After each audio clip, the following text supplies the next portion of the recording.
Y creo que ya estamos en contacto con el primer invitado en el día de hoy, que es nada menos que Ariel Magirena, y economista, periodista y hombre con el cual vamos a estar hablando ya sobre los dichos de la ministra de Economía, Silvina Batakis. Muy buenos días, Ariel. Buenos días, muchas gracias por haberme llamado. Bien, bárbaro.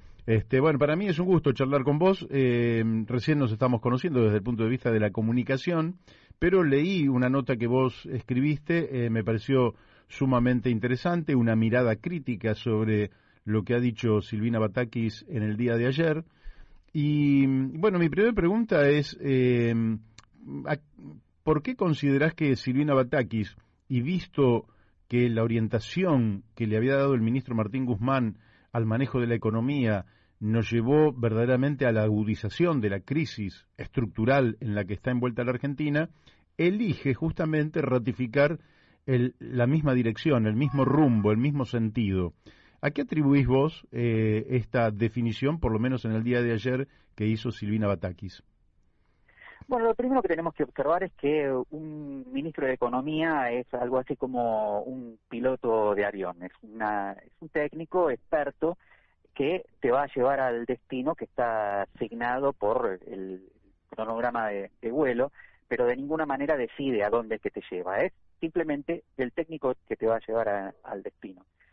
Silvina Batakis venía con antecedentes auspiciosos, una mujer con una fuerte formación en la economía y un sentido de la economía popular que durante su gestión al frente del Ministerio de Economía de la provincia de Buenos Aires había, recibiendo las instrucciones del gobernador Scioli, enfrentado esa crisis que había provocado el gobierno nacional al restarle el aporte del Tesoro Nacional a la provincia después de que la provincia fuese deficitaria desde 1987 o desde el 88 cuando se empezó a ejecutar, cuando el gobierno de Alfonsín logra aprobar la ley de coparticipación federal y le roba a la provincia de Buenos Aires 6 puntos de su recaudación. Esto la ha vuelto inviable por absoluto y todos los gobiernos, desde Alfonsín hasta Cristina, habían cumplido con este aporte para que la provincia no se incendiara. Esto quiere decir, el propio Alfonsín, en cuanto tuvo la ley, empezó a darle aportes a la provincia, aunque ya estaba gobernada por Antonio Cafiero. El propio Menem le puso nombre, quiso institucionalizar esa situación, lo llamó Fondo de Compensación Económica del Conurbano, y hasta de la Rúa, en momentos en que dejó de pagar todo hasta producir el suicidio del doctor Fabio Loro, decidió que a la provincia no podía permitirle prenderse fuego, aunque se prendió fuego igual y se lo llevó puesto. Frente a esta crisis provocada por el cierre de la canilla que le dio el gobierno nacional, Batakis, con instrucciones de Scioli, insisto en esto, tomó dos medidas que son históricas. Primero, el aumento del impuesto inmobiliario de las tierras productivas de la provincia, un 1.200%. Ningún aumento en todo el kirchnerismo aumentó tanto, ninguno, ni siquiera la décima parte de eso. Y la segunda medida fue tributar el juego. ¿Sabe cuánto tributaba el juego durante el kirchnerismo? No. Yo se lo digo, cero. Cero. A nivel nacional, el juego no tributaba nada y creo que no debe haber cambiado la situación. Todos hemos visto cómo en el momento en que cambia el gobierno a manos de Macri, Cristóbal López, que era el dueño del juego a nivel nacional, se lo transfiere a Angelici y uno se queda sorprendido de que un negocio tan fabuloso sea transferido con tanta facilidad. Todos sospechamos de que en realidad hay una caja espectacular, porque el juego permite lavar dinero simplemente con declarar de que se trató de apuestas. Nadie rinde cuentas de dónde viene el dinero que va a jugar, así que es un lugar perfecto. Aunque no tengo pruebas de eso, la verdad es que tengo algunas dudas muy fuertes. Bueno, pero es generalizado, es decir, es una caja de corrupción segura para lavado de dinero, para transferencia de dinero a la política y a jueces, etcétera, de manera que no te hagas ningún problema. Lo que estás diciendo es uno de los grandes nichos de la corrupción que la Argentina debería desterrar. Pero adelante con tu descripción, que está muy buena. Bueno, después de este antecedente, nosotros podíamos esperar que si hubiese un cambio de rumbo para la economía argentina, probablemente Batakis era la profesional, la técnica indicada para hacerlo. Sin embargo, en el momento en que el presidente Fernández la consultó para nombrarla, lo primero que le preguntó fue si estaba dispuesta a continuar con el plan que dejaba funcionando Martín Guzmán, y ella le dijo que sí. Así que cuando te cambian el plan de vuelo, cuando te dicen, le dicen al piloto, llévame a este lugar, se encontró con una profesional eficaz, pero que además ha demostrado en el día de ayer ser muy eficaz también en la respuesta al periodismo. Es una hábil declarante, capaz de, primero, introducir elementos que no estaban en la discusión y que distraen, pero llenan el discurso de una manera presuntamente atractiva para el progresismo, especialmente para el liberal progresismo, pero además evite tocar los temas que sí forman parte de la discusión económica de la Argentina. Así puede haber generado ilusiones en algunos, pero claramente hice un minucioso análisis sobre las declaraciones de Batakis, que se apresuró primero a dar un discurso y después recibir las preguntas de un puñado, apenas un sorteo de 4 o 5 periodistas de las decenas que estaban en ese momento participando de esa conferencia. Yo te pregunto, antes de entrar un poquito más en el análisis específico de su discurso, todos sabemos que los discursos responden muchas veces a situaciones de ocasión, ¿verdad? Es decir, alguien va a un velorio y bueno, dice, lo siento, qué sé yo, acompaña sus sentimientos y por ahí ni conoce al muerto. Entonces, yo creo que ella estaba en una situación donde, por un lado, tenía presiones de los poderosos que manejan el dinero, que se esconden detrás del eufemismo mercado, es decir, presiones del mercado para determinadas políticas. Presiones, por otra parte, de un presidente de la nación que, desde mi punto de vista, mucho de economía no entiende, pero que es un hábil hombre de la política y que va haciendo equilibrio entre distintas presiones y distintos poderes. La espada de Damocles que representaba Cristina, porque efectivamente se le había asignado la responsabilidad de la renuncia de Guzmán, aunque uno podría decir que esto es muy muy discutible, pero digamos más la presión del propio periodismo, y a las 9 de la mañana del día de ayer, una hora antes de la apertura de los mercados, ¿no podría ocurrir que ella haya hecho un discurso de circunstancia para satisfacer todas estas presiones, pero en el fondo tenga la convicción de ir en una dirección distinta y pueda llevar el timón hacia otro lado? ¿O te parece que esto es una fantasía? Bueno, por lo pronto, lo primero que dejó en claro era que se trataba de una continuidad y que esto tenía instrucciones del gobierno. Uh-huh. Del anuncio de que iba a ser la presentación de una serie de medidas, las medidas que presentó no son en realidad medidas, pero podemos hacer una interpretación retórica de ellas y decir que cuando promete no gastar más que lo que tenemos, es la eterna promesa del neoliberalismo, aunque después nos alivie diciendo que el Estado no está para ahorrar.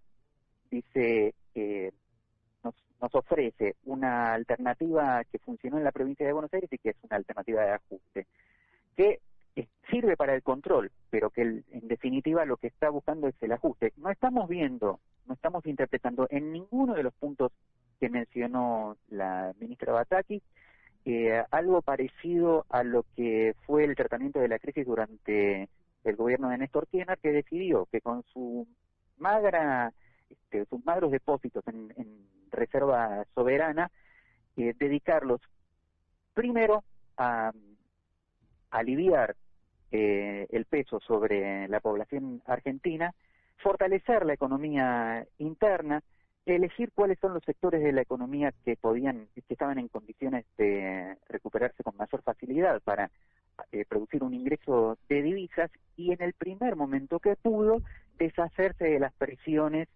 extranjeras a partir de los organismos multilaterales de crédito, especialmente el Fondo Monetario Internacional, que es el que siempre propone un plan económico. En el caso de la asunción de Alberto Fernández, no hizo falta que se encontrara con ellos, pospuso todo lo posible el encuentro con el Fondo Monetario Internacional para realizar de antemano ese programa de ajuste, porque lo conocemos desde hace casi 80 años y lo describió Arturo Jauretche en el plan Previc o el retorno al coloniaje.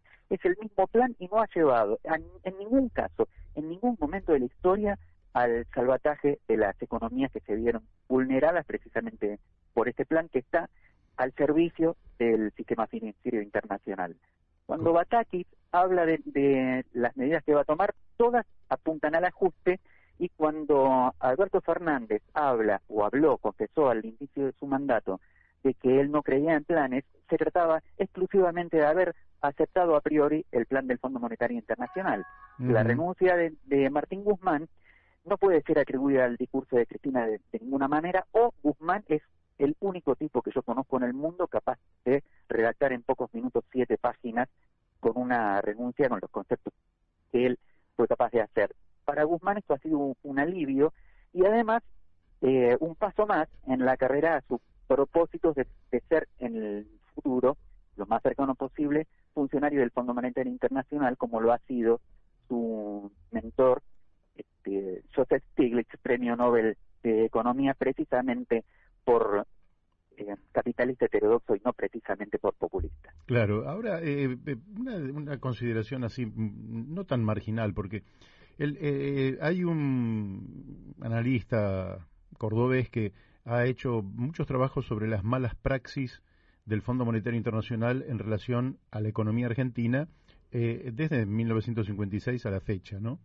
Y cuando una constante de mala praxis se reproduce una y otra vez, uno la podría asignar a la falta de capacidad técnica de los hombres que nos ofrecen esas soluciones, pero ni bien uno piensa que es el Fondo Monetario Internacional y que reúne a buena parte de los economistas más calificados, piensa que sería sonso pensar que efectivamente se trata de un desconocimiento de la realidad, y sí, en cambio, se trata de mala fe en torno a acomodar la economía argentina en función de los intereses del capital financiero internacional, etcétera. ¿Por qué el poder político silencia esta situación y tomamos al Fondo Monetario Internacional como un órgano que estaría velando por el bienestar general de los argentinos? La verdad que esto no tiene ningún asidero.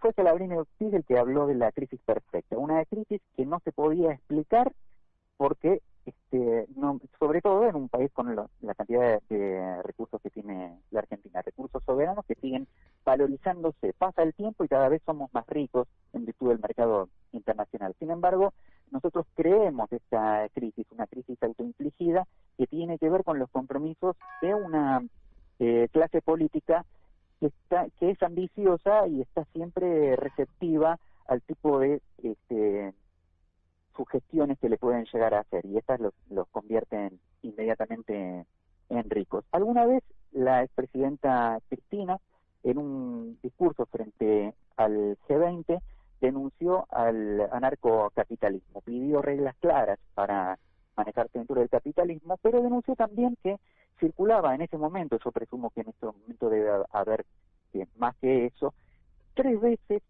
en circulante monetario que lo que produce el mundo entero. Esto habla de los derivados financieros, que significan que el dinero que está en manos del poder financiero le da la posibilidad al poder financiero a emitir nuevo dinero. Por supuesto, nos lleva a las crisis que ya conocemos y que la Argentina pudo capear con éxito en el 2008, por ejemplo, entre las más graves.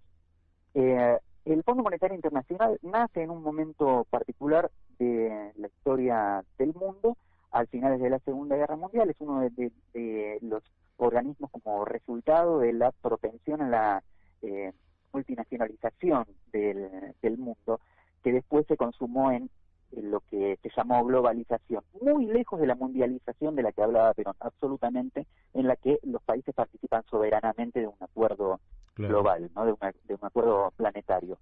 Muy lejos de eso, el fin del Fondo Monetario Internacional fue, como lo advirtió Perón en el año 46, cuando denunció que había recibido la visita del fondo y puso a un equipo de especialistas a investigar de qué se trataba, que era un engendro putativo del imperialismo que se ofrecía como un club para privilegiados y terminaría dictando las medidas que someterían a las economías. Y en ese caso se trataba, como se trata hasta hoy, de la hegemonía del dólar como moneda mundial. Si nosotros recordamos que en la década de 70 el dólar abandona todo tipo de respaldo para sostenerse exclusivamente en deuda, se trata de que el mundo se someta a una moneda deficitaria desde el inicio. No tiene respaldo más que el arsenal militar más importante del planeta y el miedo que esto imprime en los demás. Creer que el Fondo Monetario Internacional va a hacer algo distinto de lo que hizo en casi 80 años que tiene de historia es realmente una ingenuidad que no podemos aceptar de la clase política argentina.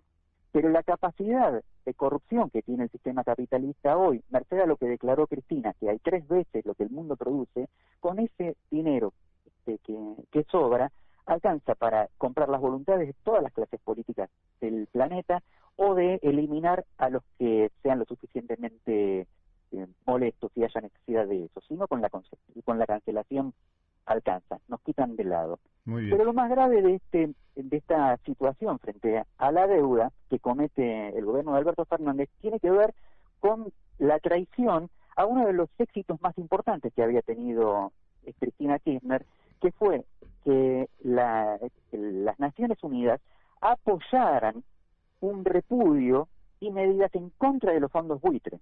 Lo primero que hace Alberto Fernández al tomar el gobierno y aún antes de llamarnos al confinamiento obligatorio fue acordar en términos que desconocemos porque no fueron públicos la renegociación con los tenedores privados de deuda, que todos sabemos que en gran proporción han sido funcionarios del macrismo que se enriquecieron mediante este sistema de saqueo de endeudar para fugar.